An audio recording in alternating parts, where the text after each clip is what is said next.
I didn't plan to spend Christmas staring at a cold plate of food, listening to other people's laughter through my phone.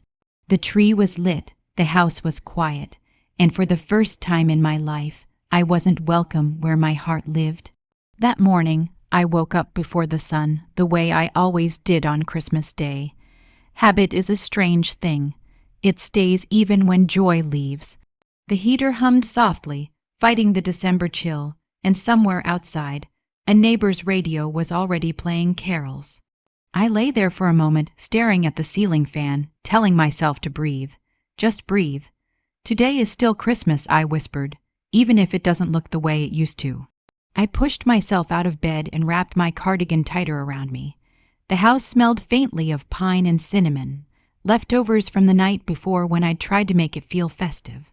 The tree stood in the corner of the living room, modest but proud, decorated with ornaments I'd collected over decades. Little things that told the story of my life: a cracked glass angel from my son's first Christmas, a wooden bell from a school craft fair. I touched one gently, my fingers lingering longer than they needed to. I set the kettle on and reached for the mug my son gave me years ago. "World's best, Mom." The words were faded now, but I still used it. I always did on Christmas morning. As the water heated, my phone sat on the counter, face down. I hadn't checked it yet. Part of me didn't want to. By now, I should have been rushing, packing gifts, making sure I hadn't forgotten the cranberry sauce, calling my sister to say we'd be late. That was how it had always been. Christmas was noise and movement, and small arguments over who forgot what. It was my son laughing in the doorway, coat half on, telling me to hurry up. It was his wife standing behind him, adjusting her scarf, smiling politely. But this year, there was nowhere to go. I lifted the mug to my lips just as the kettle clicked off. My hands were steady, but my chest felt hollow, like something important had been removed without anesthesia. The phone buzzed on the counter. I flinched before I even realized I was afraid. A photo popped up on the screen. My son, his wife, their home glowing warm and bright. A table crowded with dishes I recognized, recipes I'd taught him. Food I used to make every year. Other faces leaned into the frame, smiling, glasses raised. A caption followed. "Merry Christmas from all of us," read. I stared at the screen until the tea went cold. It wasn't that I expected to be in the photo. It was that no one noticed I wasn't. Just a few months earlier, my life had been ordinary in the best way. Quiet, predictable, stitched together by routines that gave me comfort. I lived alone in the house I'd raised my son in, a small place with creaky floors and a porch that needed repainting. I worked part-time at the local library, shelving books, helping children find stories they'd fall in love with. People there knew me. They called me by name. They asked about my son. "Oh, is he coming for Christmas this year?" They'd ask, smiling. Yes, I'd always said, "He always does." My son and I had always been close, not the kind of closeness that smothers, but the quiet kind. The kind built over years of shared meals and late-night talks. When he married his wife, Emily, I told myself things would change, and that was okay. They were supposed to. A mother steps back. That's what I did. Emily was polite in the beginning, careful with her words. Her smile never quite reached her eyes, but I didn't read into it. Not everyone wears their feelings openly. She kept things organized, precise. I admired that about her. My son needed someone steady, someone who balanced him. Or so I thought. Before all of this, Christmas had been sacred in our family. No matter how busy life got, no matter what disagreements simmered beneath the surface, Christmas meant togetherness. We rotated houses sometimes, but more often than not, they came to me. I liked hosting. I liked feeding people. It made me feel useful, needed. Last year, Emily had suggested they host instead. "It'll be easier," she'd said lightly. "Less work for you."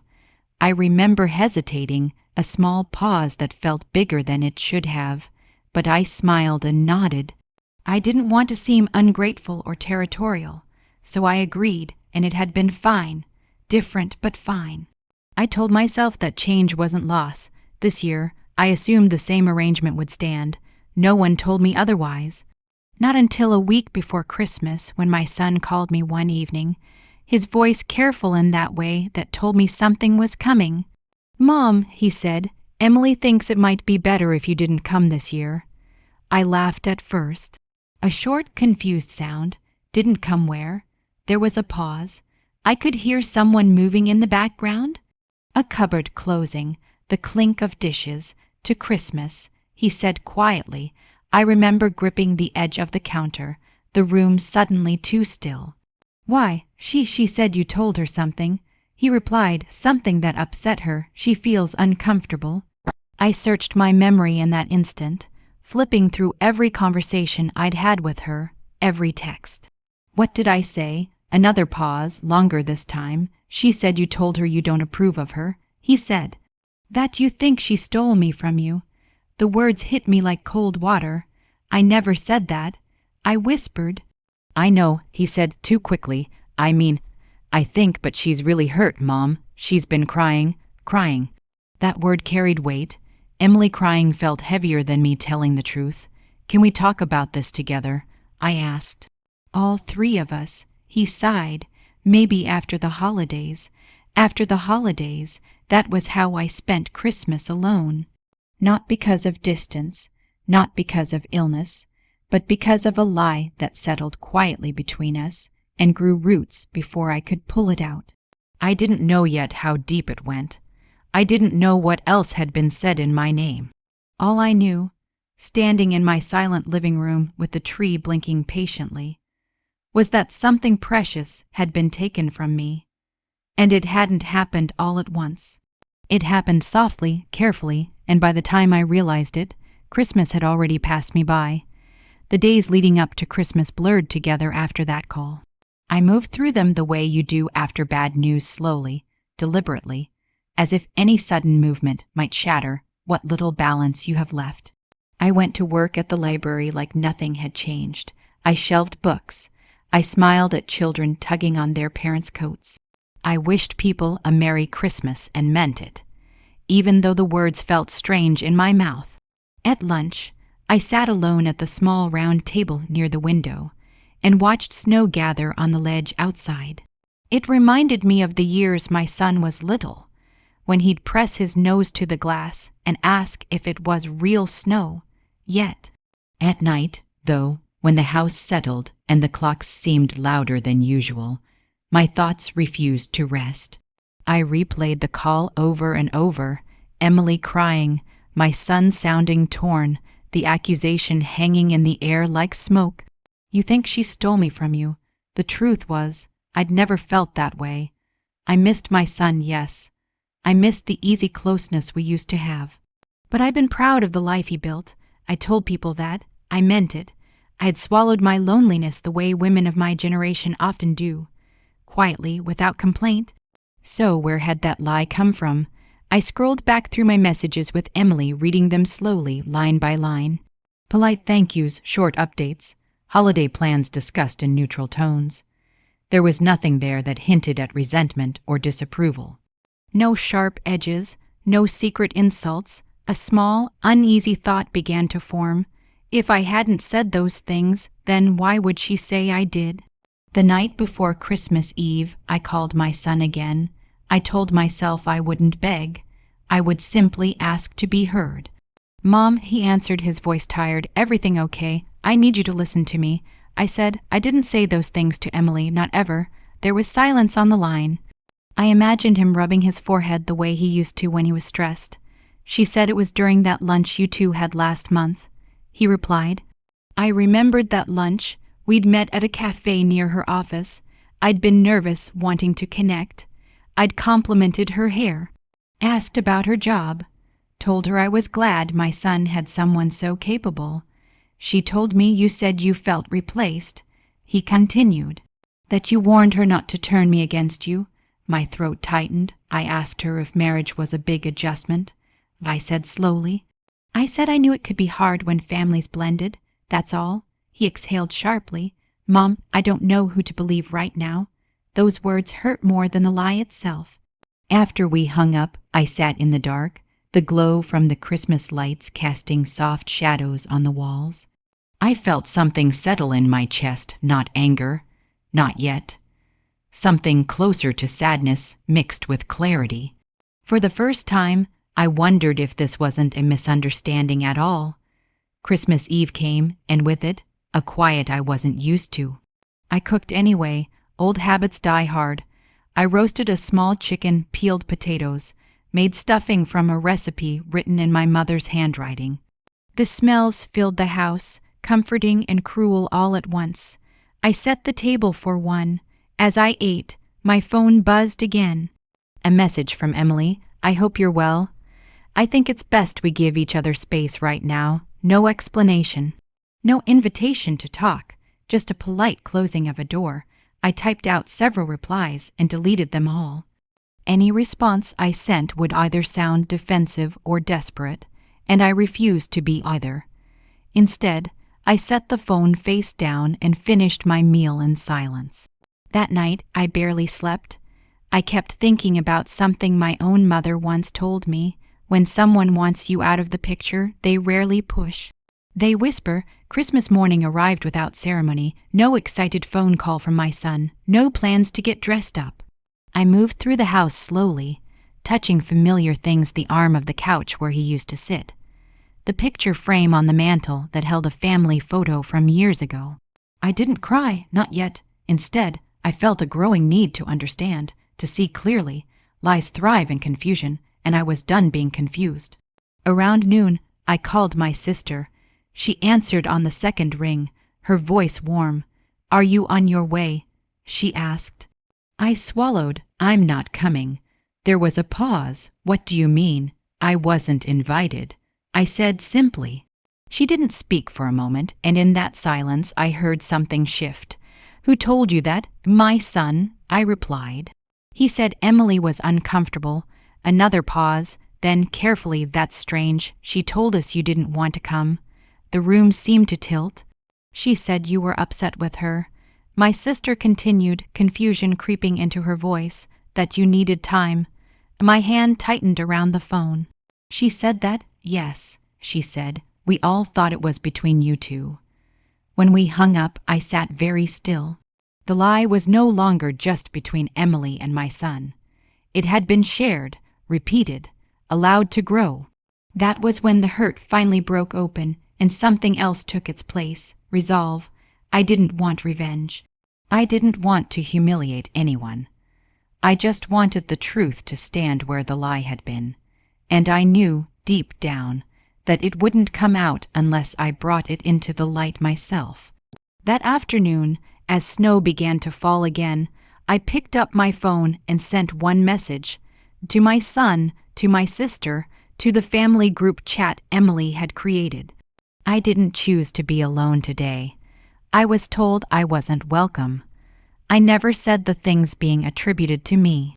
I'm ready to talk when everyone is ready to hear the same truth. I didn't add anger. I didn't add accusations. Just facts. Then I waited. The message sat there after I sent it, quiet and unadorned, like a stone dropped into still water. I watched the screen for a long moment, then set my phone down beside me on the couch. The house felt heavier somehow, as if it were holding its breath with me. For the first hour, nothing happened. I folded a blanket that didn't need folding. I washed dishes that were already clean. I moved from room to room, straightening small things, keeping my hands busy so my thoughts wouldn't run away from me. Outside, the snow fell steadily, softening the edges of the world. Inside, time stretched. When my phone finally buzzed, it startled me. It was my sister. "What do you mean you weren't welcome?" she wrote. "Emily told us you needed space." I stared at the words, my chest tightening. Needed space, such a gentle phrase for something so deliberate. I typed back slowly, "I never said that." I asked to talk things through. I was told it would be better if I stayed away. A few minutes passed. Then another message appeared. "Your son just called me. He sounds confused, that word again." Lies always leave confusion in their wake, like debris after a storm. Not long after, my phone rang. This time it was my son. "Mom," he said, and his voice sounded different, less certain, less controlled. "Why would you say you weren't welcome?" I closed my eyes, "Because that's what you told me." I replied gently, "You said Emily was uncomfortable having me there." He was quiet. I could hear voices in the background, dishes clinking. "Christmas dinner in motion. She said you told her you didn't feel respected." He said finally, "That you felt pushed out." I felt hurt. I corrected. "Not pushed out, and I never told her I didn't respect her. I asked to talk, that's all." Another pause. "Longer this time. She told everyone you needed space," he said, disbelief seeping into his tone. "She said she was trying to protect you. I let that sit between us." Protection is a strange excuse when it isolates someone instead of drawing them closer. "Do you remember how I am, son?" I asked softly. "Have I ever handled things by disappearing?" "No," he admitted. "Then why would I start now?" I heard him exhale. "I don't know." After we hung up, I sat back and stared at the tree. The lights blinked steadily, patient and indifferent to human drama. I felt tired, but not defeated. The truth was beginning to surface, not in one dramatic reveal, but in small cracks forming where certainty used to be. Later that evening, my sister called again. Her voice was tight. "She's telling a different version to everyone," she said. "Now she says she thought you didn't like her, that she was trying to avoid conflict." I nodded to myself even though she couldn't see me. The story was shifting. That's what happens when lies are exposed to light. They change shape, hoping to survive. "What did you say?" I asked. I told her that if there's confusion, it needs to be cleared up. My sister replied, "This isn't fair to you." Fair. That word felt almost foreign after weeks of quiet dismissal. That night, after the calls slowed and the house grew still again, I allowed myself to feel the weight of it all. The grief wasn't just about Christmas. It was about trust, about realizing that someone I tried hard to respect had been willing to erase me to make her life easier. I thought back to small moments I'd brushed off before, the way Emily would answer questions for my son, how she'd sigh when I suggested family traditions, the subtle corrections, the tight smiles. At the time, I told myself I was imagining things. I didn't want to be that mother-in-law, the difficult one, the jealous one. So I'd stayed quiet, and silence, I was learning, can be mistaken for consent. The next day, December 26th, my son came to see me. I heard his car pull into the driveway and felt my heart jump, a mix of hope and fear tangling together. I opened the door before he could knock. He stood there, shoulders slumped, eyes tired. "Hi, Mom," he said softly. "Come in," I replied. We sat at the kitchen table, the same one where he'd done homework as a boy, where we'd shared countless meals. The familiarity of it all made my chest ache. "She admitted she told people you didn't want to come," he said after a while. "She said she thought it would make things easier." "Easier for whom?" I asked, not accusing, just honest. He looked down at his hands. "For her." I nodded.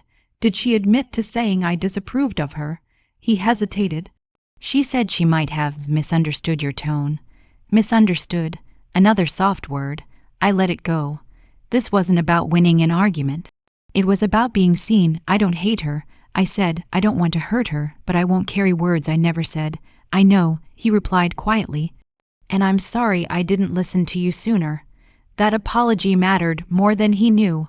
"I need you to understand something," I continued. "When you let someone speak for me, you lose me a little. I need you to trust me." He nodded, eyes glistening. "I do. I should have trusted you." We sat there for a long time after that, talking about boundaries, about marriage, about how love doesn't mean choosing one person at the expense of another. He didn't promise things would be perfect. I didn't expect him to. When he left, he hugged me tightly. "Next Christmas," he said, "will be different." I watched his car disappear down the street, unsure of what that promise would look like. but comforted by the fact that it existed at all. What I didn't know then was that the truth still had one more place to land, and when it did, it would change more than just how Christmas was remembered. The truth has a way of traveling, even when people try to keep it contained. Sometimes it moves slowly, whispered from one person to another. Other times it arrives all at once, uninvited, and refuses to leave. A few days after my son came to see me, my phone rang while I was putting away groceries. The bags sat half, packed on the counter, oranges rolling toward the edge. I recognized the number before I answered. It was Emily. I stood there for a moment, staring at the screen, my heart thudding softly in my chest. Part of me wanted to let it ring out. Another part, the larger, braver part, knew that avoiding the conversation would only let the lie linger longer. "Hello," I said. Her voice came through tight and careful. "Hi, I was wondering if we could talk." "I think we should," I replied. There was a pause, then a sigh. "I never meant for things to get this bad." "I know," I said, though I wasn't sure that was entirely true. We agreed to meet the next day at a small cafe not far from my house, the same one where we'd had lunch weeks earlier. I arrived early and chose a table by the window. Outside, the snow had melted into slush, the world caught between seasons. When Emily walked in, she looked smaller somehow. Her shoulders were tense, her eyes tired. She smiled when she saw me, but it faltered quickly. "Thank you for coming," she said as she sat down. I nodded. "Thank you for calling." For a moment, neither of us spoke. The hum of the espresso machine filled the silence. Finally, she cleared her throat. I felt judged. She began.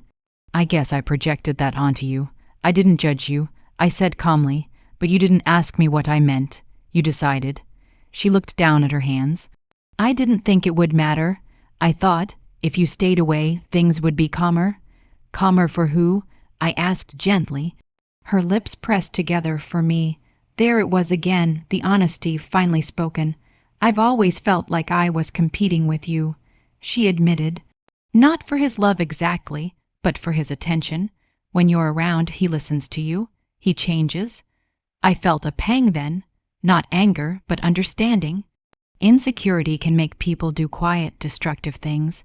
"I never asked him to choose," I said. "I never wanted that." "I know," she whispered. "I know that now. What hurts," I continued, "is that instead of talking to me, you spoke for me. You told people what I felt without asking. You made me the villain so you could feel safe." Her eyes filled with tears. "I'm sorry." I watched her for a moment, searching my own heart. Forgiveness isn't a switch you flip. "It's a process. I don't need you to like me," I said, "but I need you to be honest." She nodded. "I will be, from now on." When we parted, there was no hug. Just a quiet acknowledgement that something had been broken, and something else, maybe, had begun to mend. What I didn't expect was how far the lie had already spread. The following weekend, my son invited me to dinner. When I arrived, the house was full. Family members I hadn't seen in months were there, along with a few friends. The air was thick with conversation, laughter forced a little too loud. As I stepped inside, conversation stilled. I felt the weight of their eyes on me, curious, cautious. This was the moment the truth would either settle or fracture. My sister approached me first, squeezing my arm. "I'm glad you're here," she whispered. Dinner was awkward at first. Polite exchanges, safe topics, then, halfway through the meal, my son cleared his throat. "I want to say something," he said. Emily stiffened beside him. "There was a misunderstanding about why my mom wasn't here on Christmas," he continued. "Some things were said that weren't true." The room grew quiet. "My mom didn't choose to be alone," he said firmly. "She was told not to come. That was wrong." A murmur rippled through the table. I felt my heart race, my palms damp. Emily spoke then, her voice trembling. "I told people she needed space. That wasn't fair. I'm sorry. No justifications. No excuses, just the truth. I didn't say anything. I didn't need to." The lie, once loud and powerful, shrank under the weight of honesty. After dinner, a few relatives pulled me aside. Apologies were offered, some awkward, some sincere. I accepted them all with quiet grace. Holding onto resentment would only keep me tied to the hurt. When I left that night, the air felt lighter. Not perfect, but clearer. Christmas had passed, yes. I couldn't get it back, but something else had been returned to me. My voice, I realized then that spending Christmas alone hadn't broken me. Being silenced almost had. And that difference mattered more than I could explain. The days after that dinner felt like walking through a fog slowly lifting. The lie had been exposed, the air cleared, but there was still work to be done. On relationships, on trust, and, most importantly, on myself. I decided to invite Emily over for coffee one morning. The snow had melted into sticky slush, leaving muddy footprints at the doorstep. I cleaned the kitchen while waiting, arranging mugs, brewing tea, setting a small plate of cookies on the counter. Small gestures, safe territory, something to remind both of us that ordinary could still exist after extraordinary hurt. She arrived quietly, knocking softly before entering. Her coat was damp, her scarf slightly askew, and for a moment I saw her as a young woman trying to survive an unfamiliar family. I poured tea for both of us and handed her a cup. "I'm glad you came," I said, keeping my voice calm. "Me too," she replied. She sat, wrapping her hands around the warm cup. Her fingers were trembling slightly. We sat in silence for a few moments, listening to the kettle hum faintly in the background, to the distant rumble of cars sliding through the melting snow. Finally, she spoke. "I think I've been afraid of you," she said quietly. "Of what you might think of me. I didn't know how to navigate this family without feeling like I was stepping on someone's toes. I wasn't honest, and I let that fear make things worse." I nodded, letting her words settle. "I understand that," I said softly. "But you also need to understand how it felt for me. I wasn't part of the conversation, and suddenly, I was the villain in my own story. That hurt more than I can explain." Her eyes filled with tears. "I never wanted that. I never wanted you to feel excluded." "I know," I said. "And I believe you, but trust is built slowly, Emily. It's not just about saying sorry. It's about showing that you mean it every day." She nodded again. "I will. I promise." We talked for a long time after that about family traditions, about boundaries, about the small ways we could respect each other's space. For the first time, I realized we were speaking honestly, without fear or pretense. Later that week, I visited my son at his house. The atmosphere had shifted. Where there had been tension, there was now cautious warmth. I walked through the rooms, noting little changes. The kitchen smelled faintly of cookies. A small wreath hung on the door, and family photos lined the mantel. Emily had rearranged some things, but it wasn't disrespectful. It felt intentional, thoughtful. We spent the evening preparing a small meal together. I guided her through a stuffing recipe my mother had taught me, showing her the techniques for seasoning, for texture, for flavor. She listened carefully, asking questions, laughing when she overcooked the onions. My son moved between us, chopping vegetables, teasing us gently. For the first time in weeks, I felt a sense of belonging again. Not because everything was perfect, but because the honesty had created space for connection. After dinner, as we washed the dishes together, I looked at Emily and smiled. "I think we can make this work," I said. "I think so too," she replied, returning the smile. It wasn't instant forgiveness, and it wasn't a complete erasure of what had happened. But it was a beginning, a fragile, human beginning that depended on honesty, patience, and mutual respect. I realized then that the lie had done more than isolate me. It had shown me how much I valued my voice, my presence, and my role in my son's life. Silence had almost cost me that. Speaking up calmly and with dignity had reclaimed it. Over the next few weeks, things slowly returned to a kind of normalcy. I still spent quiet mornings alone sometimes, sipping tea by the window, reflecting. But the emptiness was no longer sharp. I had reclaimed my place in my family. not by confrontation or anger, but by steadfast truth and measured honesty. Emily and I developed a tentative understanding, one built not on pretense, but on effort. I noticed her checking in, asking for advice, and sometimes simply sharing a story.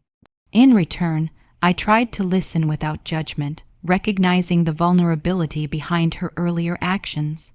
One evening, as I walked home from the library, I felt a small spark of warmth in the cold air. Snow had returned lightly, dusting the street and rooftops in quiet white. I thought about the Christmas I had spent alone, the hurt, the betrayal, the silence.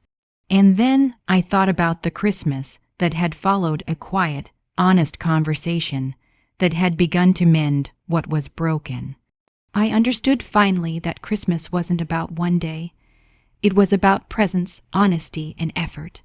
It was about the small ways we choose to be seen and to see others. And in that I found peace. I didn't need a perfect holiday.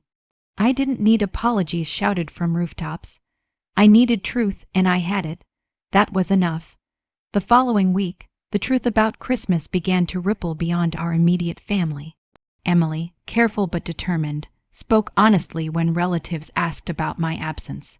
She admitted she had misunderstood my intentions and had allowed her fears to guide her words. The quiet ripple became a tide when my son, steadfast in his support, added his voice to the truth. I received messages and calls from cousins, neighbors, and friends I hadn't spoken to in months. Some were tentative, others apologetic, and a few carried a sharp edge of curiosity. "Is it true?" they asked. I heard different things. I answered honestly each time, calmly, without embellishment. Yes, I was told I wasn't welcome. No, I did not say what she claimed. Each repetition of the truth made the lie smaller, more fragile. The turning point came at a family gathering the following weekend. It wasn't Christmas, not officially, but we had decided to host a post-holiday brunch. The house buzzed with familiar voices, the smell of fresh coffee and cinnamon rolls filling every corner. Emily and I arrived together, a silent acknowledgement passing between us that the past weeks had been a learning curve for both of us. My son greeted us warmly, his smile steady, a bridge between the tensions of before and the tentative peace of now. I could feel the undercurrent of whispers as we entered, relatives exchanging glances, expecting drama. But instead of confrontation, I chose composure. I walked into the room, lifted my head, and greeted each person with a calm smile. My mother wasn't absent by choice. My son announced at one point, raising his voice just enough for everyone to hear. There was a misunderstanding, and it's been clarified. Gasps and murmurs rippled through the crowd. Some faces registered surprise, others relief. Emily added softly, "I misinterpreted things and spoke on assumptions. I've apologized." The room shifted. Conversation started again, this time grounded in reality rather than speculation. Those who had believed the lie sat in quiet reflection, realizing how easily misinformation can spread. I noticed a few relatives avoiding eye contact, perhaps ashamed of having formed judgments too quickly. I didn't judge them. Instead, I focused on the sense of restored balance. Truth, when spoken clearly and calmly, carries its own dignity. Later, during the meal, my cousin leaned closer and whispered, "I'm glad you spoke up." I was starting to believe the stories I'd heard. I nodded. It wasn't easy, but it was necessary. I realized in that moment that the consequences of the lie extended beyond Emily and me.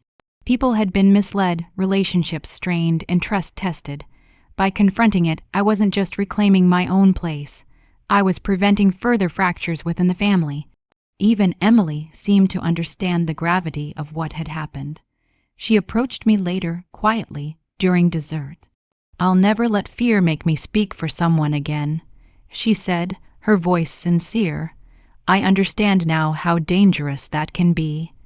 I placed a hand over hers. "We're both learning. The important part is that we keep learning together. The brunch ended with smiles, laughter, and stories of holidays past. I felt a weight lift from my chest, replaced by a cautious optimism. The lie that had isolated me for Christmas had been dismantled in the light of honesty and courage. Walking home afterward, I reflected on the strange journey. A lie had started quietly with a whisper, and it had nearly stolen a precious tradition from me. But by addressing it calmly, by speaking truthfully, I had turned isolation into connection. I understood now that consequences aren't always about punishment. Sometimes they are about clarity. Sometimes they are about the small but undeniable power of honesty. Even Emily, once the architect of confusion, had faced her own reckoning. She had to own her fear, admit her mistake, and confront the discomfort of being wrong. The moral balance restored itself not through anger or resentment, but through recognition and accountability. By the end of that weekend, I knew something important. Family dynamics are delicate, easily disrupted by assumptions and silence. But they can also heal, slowly, carefully, when truth is brought into the open. The weeks that followed were quiet but full. Quiet in the sense that there was no more tension hanging in the air, no sideways glances or whispered judgments. Full because the space that had once been occupied by fear and lies was now occupied by something far stronger, understanding. Emily and I began to interact with more honesty. At first, it was small gestures, checking in before making plans, asking permission instead of assuming, sharing updates instead of hiding behind assumptions. Slowly, these gestures grew into genuine connection. She even invited me to help with a family project, something I would have been left out of before, and I accepted with a mix of caution and curiosity. One afternoon, as we were arranging ornaments for a late December celebration, I caught myself watching her, noticing how careful she had become, not out of fear of me, but out of respect. And I realized that the tension between us had softened, replaced by an understanding I hadn't thought possible a month earlier. My son, too, seemed lighter, more present. He would call me in the evenings, not with complaints or stress, but to share stories of his day, to ask for advice, or simply to hear my voice. I had always loved our relationship, but it had taken a moment of crisis for me to see just how resilient it was. Christmas itself had passed, but the spirit of it lingered not in decorations or gifts, but in the warmth that comes from reconciliation and clarity.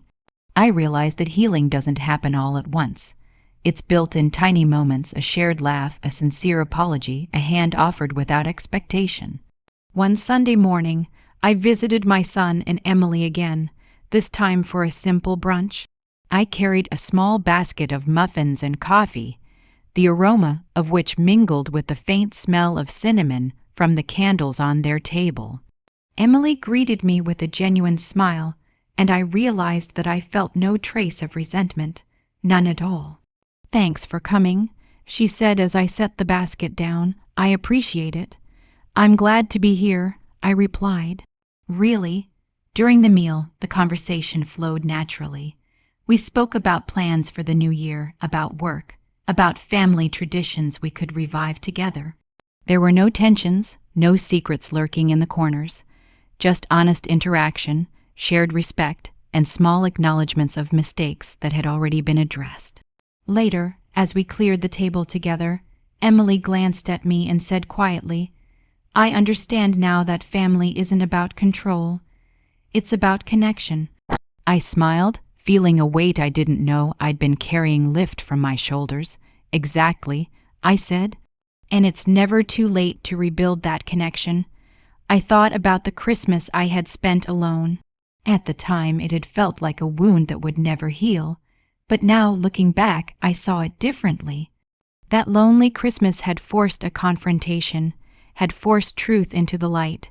Without it, the misunderstandings, the assumptions, and the silent resentments might have lingered indefinitely. I realized that my own peace didn't come from forcing apologies or orchestrating reconciliation. It came from choosing honesty, holding my dignity, and allowing others to face their truths in their own way. Healing, I discovered, is a mutual effort, but it begins with one person taking the first step. By the time January arrived, a new rhythm had settled over the family. Emily and I had a tentative camaraderie. My son was more attentive and grounded. Relatives who had witnessed the fallout carried no resentment.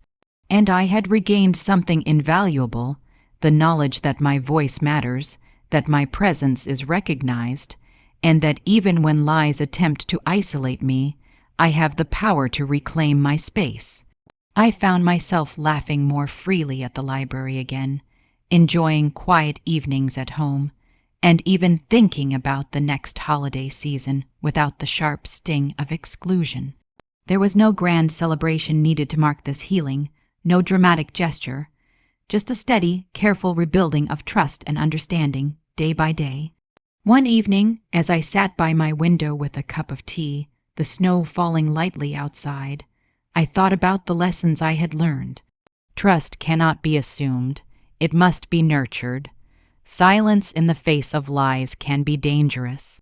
And sometimes, the bravest thing we can do is speak calmly, truthfully, and with dignity, even when it feels like the world is against us. I smiled to myself, a small, quiet smile.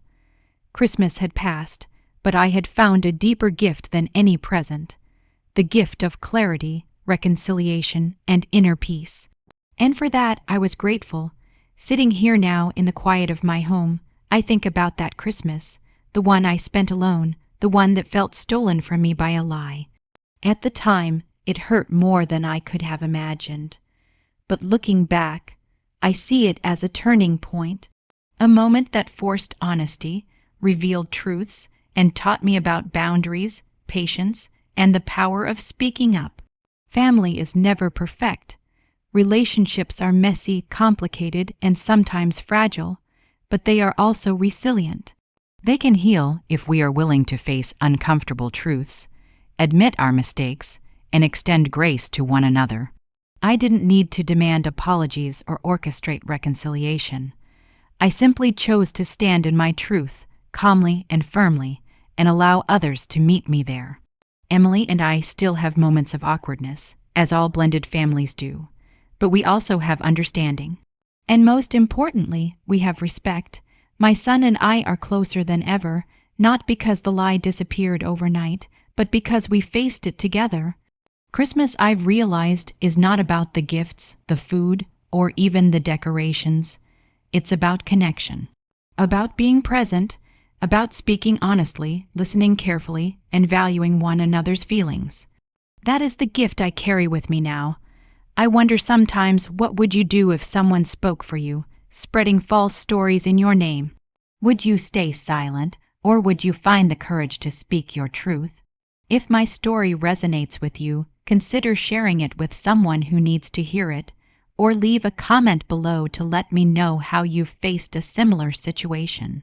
And if you want more stories like this, subscribe and join our community where honesty, emotion, and reflection always come first. Thank you for listening, and remember, sometimes the hardest moments are the ones that give us the deepest clarity.